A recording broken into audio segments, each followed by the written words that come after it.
শাসন থানায় তুমুল উত্তেজনা, কারণ অভিযুক্তকে ছিনিয়ে নেওয়ার চেষ্টা, এমনটাই অভিযোগ। শাসন থানায় তুমুল উত্তেজনা, স্থানীয়দের তুমুল ধস্তাধস্তি।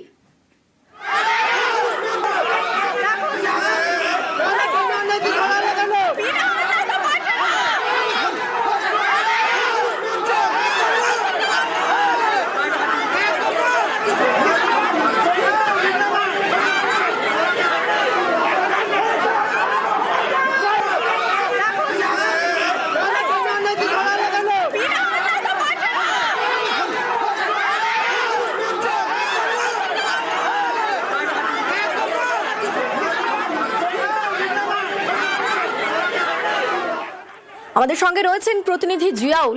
জিয়াউল, কে এই অভিযুক্ত, কারা তাকে ছিনিয়ে নেওয়ার চেষ্টা করলো, কি ঘটনা?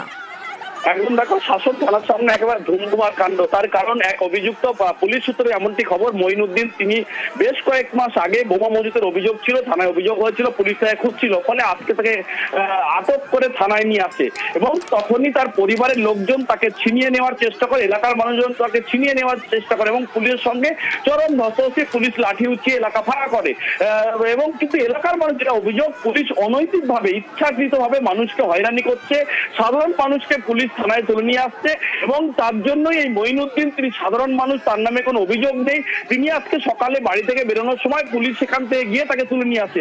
ফলে সবটাই পুলিশ ইচ্ছাকৃতভাবে সাধারণ মানুষকে হেনস্থা করার জন্যই থানায় তুলে নিয়ে আসছে, এমনটা অভিযোগ তুলে তারা কিন্তু থানায় যায় এবং তখনই পুলিশের সঙ্গে ধস্তাধস্তি হয়। পুলিশের ইতিমধ্যেই যখন থানায় এই গন্ডগোল হয়, সেই মুহূর্তে পুলিশ কিন্তু লাঠি উঁচিয়ে লাঠি চার্জ করে এলাকায় ফাঁকা করে।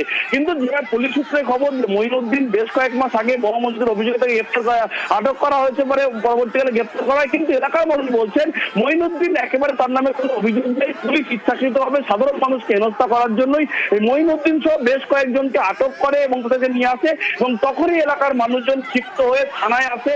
তারা কোনো ছিনিয়ে নেওয়ার চেষ্টা করেন, তারা শুধুমাত্র থানায় যায়, কিন্তু তারপরেই পুলিশের সঙ্গে ধস্তাধস্তি, পুলিশ লাঠি উঠিয়ে তাড়া করে, ফলে এলাকায় যথেষ্ট উত্তেজনা ছড়ায় এই ঘটনাকে কেন্দ্র করে। একেবারে ধন্যবাদ জিয়াউল।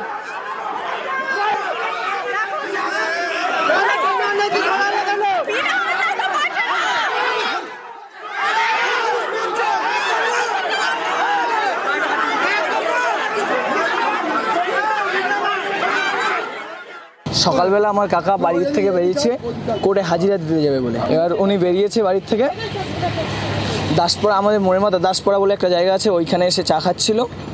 বিনা কারণে পুলিশ এসে তুলে নিয়ে গেছে। আমরা এসে থানায় জিজ্ঞেস করেছি, আমাদের লাঠিচার্জ করেছে। কি কারণে নিয়ে এসে কিছু বলেছে? না, সেসব কিছুই বলিনি, কি কারণে নিয়ে এসছে না নিয়ে এসছে কিছুই বলিনি।